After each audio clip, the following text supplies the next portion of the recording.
Today we're going to take a look at what's going on in tech news. Let's get to it.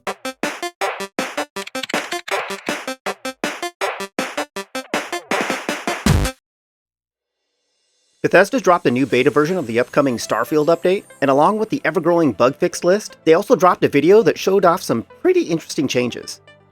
Let's talk about the new map features. We've heard about these in the past, but seeing them in a near feature-complete state is pretty cool, and it's not just the in-game map that's getting a feature makeover. The open world view has more useful indicators that you can see while scanning the area, which gives off some Assassin's Creed vibes. They're also adding some gameplay options that look like they'll give us the ability to really fine-tune the experience to our personal playstyle. This tuning also includes difficulty tweaking, where you can now do things like make ground combat more difficult while making space combat a bit easier, and related to that, they're adding a new top-end difficulty mode called Extreme Mode. But the most interesting thing shown came at the 443 point of the video, where they showed a ground vehicle in action. This ground vehicle feature isn't in the beta, but was added as a bit of a one more thing section to the video.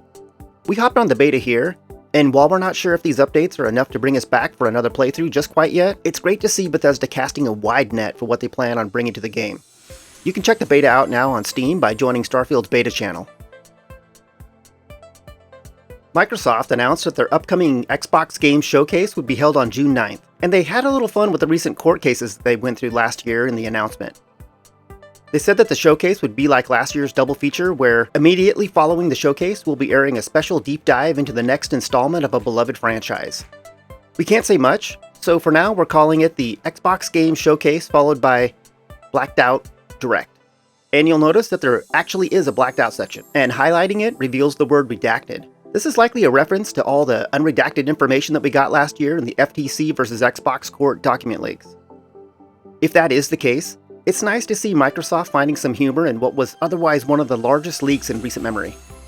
Speaking of that redacted bit, the current leading rumor is that the follow-up showcase will be a Call of Duty Direct. Fans quickly identified the logo as relating to this year's new Call of Duty game. The same logo was data mined from Modern Warfare 3 and seems to relate to a military group called Cerberus, hence the three-headed dog. It's highly likely that this reveal will be for Call of Duty Black Ops Gulf War. Outside of that, it looks like Xbox fans are hoping that the event will also include info on Silksong, Starfield's Shattered Space DLC, and Gear 6. Looks like the hype train is starting to leave the station, so choo-choo and all that. Take-Two has announced that they're laying off 70 people in the Seattle area by June 28th as part of an upcoming closure. There's speculation that they're closing Intercept Games, which is based in Seattle. This comes after the recent announcement that Take-Two plans to cut about 5% of their headcount.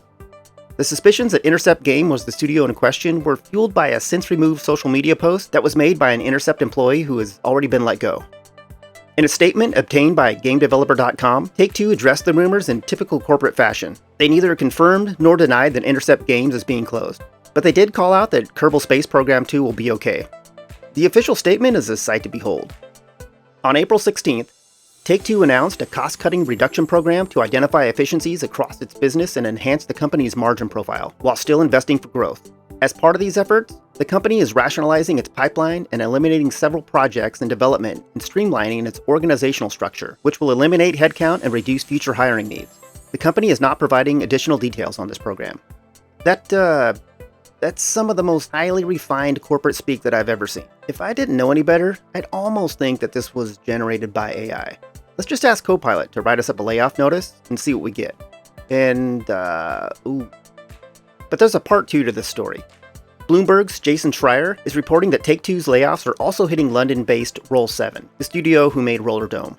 In a quote from documentation reviewed by Bloomberg regarding the 2 studio closures, the first outfit is London-based Roll7, developer of the action game Roller Dome, according to a note to staff. Take-Two plans to close the studio and will offer severance agreements to its staff. The other is Seattle-based Intercept Games, maker of the spaceflight simulation game Kerbal Space Program 2, according to a notice filed with the Washington State Employment Security Department on Monday. The notice revealed that Take-Two plans to close an office in Seattle and cut 70 jobs, or roughly the number of people who worked for Intercept Games.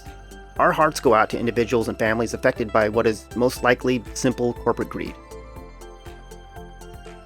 In much lighter news, Disney's popular cozy life sim Dreamlight Valley announced that not only is there a new free content update available for all players, but Act 2 of the Rift in Time expansion pass is also now live. Some of the new additions include the return of Daisy Duck, who now comes with her own full quest line and boutique, and the boutique unlocks access to some new additions to the Creative Challenge system.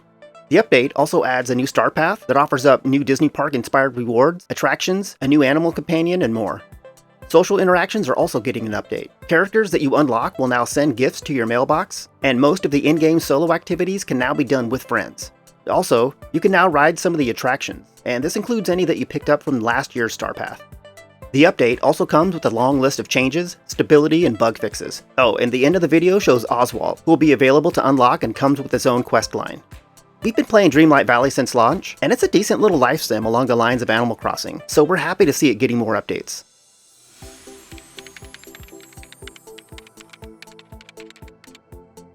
Before we get to the rest of the video, I want to mention our Patreon. As a subscriber, you'll be listed as a producer of our content. You'll also get access to our custom game cover art that we've put together over the years. You'll likely see it in action in some of our videos. This art works great with custom launchers and really goes a long ways in making a digital game collection look awesome. So click on the link below, head on over to our Patreon, and become a producer today. Okay, back to the video. According to the head of digital product development at Wizards of the Coast, Hasbro has over $1 billion in game development happening right now. In an interview with GamesIndustry.biz, Dan Ayub, I'm probably pronouncing that wrong, talked about some of the recent epiphanies and went on to say that one of the great things that we took away from the success of Baldur's Gate 3 is that people really like a great, well-executed D&D game. This statement is a variation of what we've heard coming out of Hasbro in the recent past, and yeah, gamers love well-executed games. And not just well-executed D&D games, but well-executed games from almost any IP or genre. It's a weird thing to hear because to gamers, this is as obvious as it gets, so much so that it can go without saying, which makes it a curious thing for an executive to say publicly, and say not behind closed doors to investors who know little or nothing about gamers. And maybe I'm going a little hard on the guy here, but it's just one of those statements that you can't quite shake, because it has a sense of, how do you do, fellow kids, or something to it. I don't know. Anyhow, there's another bit that throws me off too. He also went on to say, everything's going to stay in the oven as long as it needs to. We're not going to rush anything out. Video games is an integral part of Hasbro's strategy going into the next 100 years, and we have to make sure that everything that comes out is top quality. And again, my reaction to this line might be related to me knowing how the game industry works, but combined with the other statement, I don't know. It feels like this could have been written by AI or something. Because all you have to do is pay attention to the game industry for like 6 weeks to see that what he's saying and what shareholders want to see are two different things. Shareholders are going to want Hasbro to milk the D&D IP for all it's worth as fast as they can. That's how shareholder-driven game development works.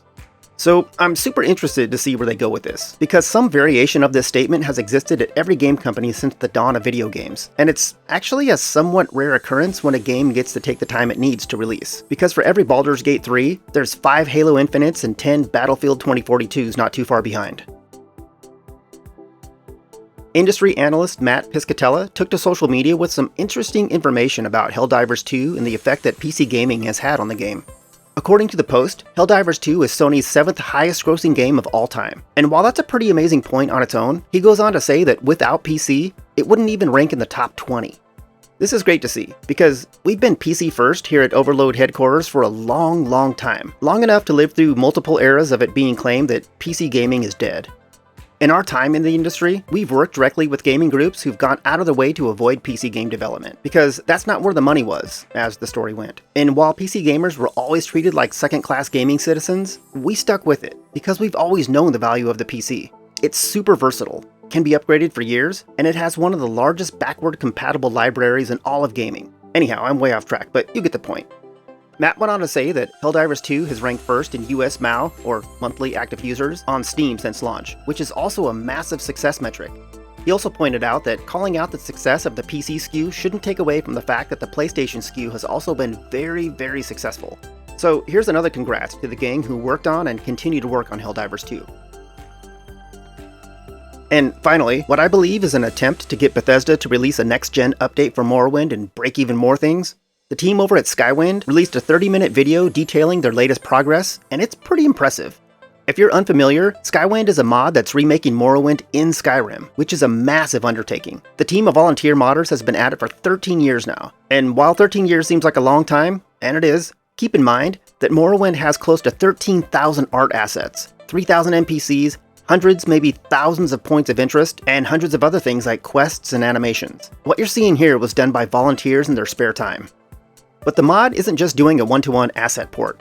They're also adding voice acting to most, if not all, NPCs, along with custom facial animations. While the video doesn't mention a release date, it does show how much progress they've made. And as someone who's been following this since they combined projects several years back, this feels like the most progress that I've seen to date. And some aspects of the game appear as if we might be close to something that perhaps resembles a tech demo or maybe even an alpha. The team is also looking for more volunteers. From voice actors to 3D artists to animators, there's a number of open positions that they'd like to fill. So if you'd like to participate, we'll leave a link in the description below.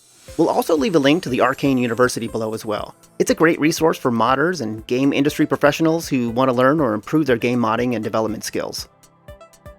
And that about wraps things up. Please like this video if you found it useful, and subscribe to our channel if you want more content like this. I appreciate you taking the time to watch this, and we'll chat again soon.